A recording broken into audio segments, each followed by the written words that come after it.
মাথাভাঙ্গা নজরুল সদনে কোচবিহারের নবনির্বাচিত সাংসদ জগদীশ চন্দ্র বর্মা বসুনিয়াকে সংবর্ধনা দিল মাথাভাঙ্গা সুপার স্পেশালিটি হাসপাতাল নির্মাণ কমিটি ও রেল উপভোক্তা দাবি আদায় কমিটি।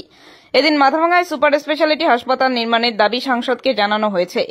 তিনি এ নিয়ে মুখ্যমন্ত্রীর সঙ্গে আলোচনার আশ্বাস দিয়েছেন। একই সঙ্গে মাথাভাঙ্গা রেল স্টেশনে আরও কিছু দূরপাল্লা ট্রেনের স্টপেজ দাবি করা হয়েছে। সংসদে তিনি বিষয়টি তুলে ধরার আশ্বাস দিয়েছেন জগদীশ চন্দ্র বর্মা বসুনিয়া।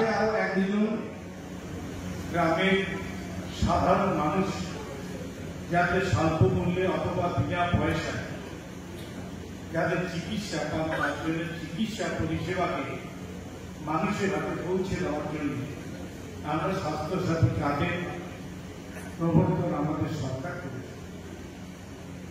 মাথাভাঙ্গায় মহকুমা একটা বিচ্ছিন্ন মহকুমা, সিটাই এবং মাথাভাঙ্গা কুচবিহার জেলার দুটো বিচ্ছিন্ন জায়গা। মেট্রিক যদিও আছে কিন্তু পাশেই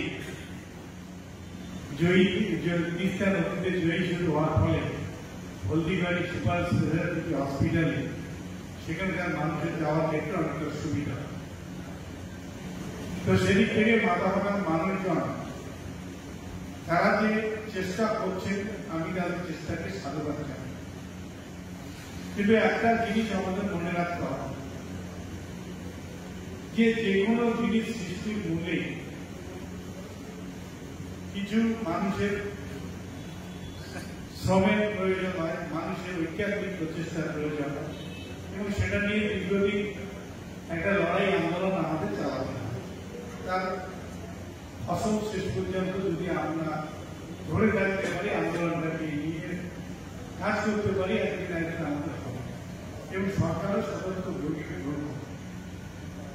কিন্তু একটা জিনিস আমরা কথা বলতে গিয়ে কোথাও আমাদের একটা দুর্বলতা আমাদের ধরা পড়ে যে আমরা বিগত নির্বাচনে 2021-এর নির্বাচনে আমরা মাথাভাঙ্গার মানুষ আমাদের সরকারের সঙ্গে আমরা পাইনি, আমরা সরকারের পাশে দাঁড়াইনি, আমাদের সরকার থেকে আমরা মুখ ফিরিয়ে নিয়েছি।